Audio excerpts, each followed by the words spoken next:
Hey, kids. Wow, you've got quite a spread here. Is it too much? No. Yes. Stand down, Greg. Look at this. A mysterious disturbance recently took place in the town of Madison, Delaware. Creatures come alive from the original manuscripts of R.L. Stein. The book. What book? It's a Goosebumps book. It's locked. Oh, man. What did you do?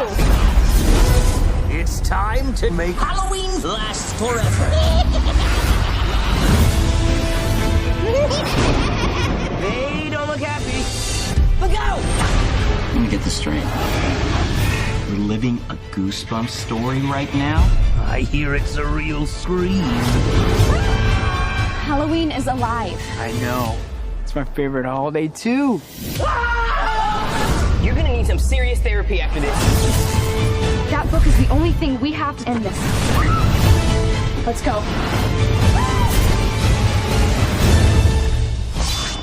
Someone's gonna win a costume contest. Goosebumps Haunted Halloween. Oh, they're just gummy bears.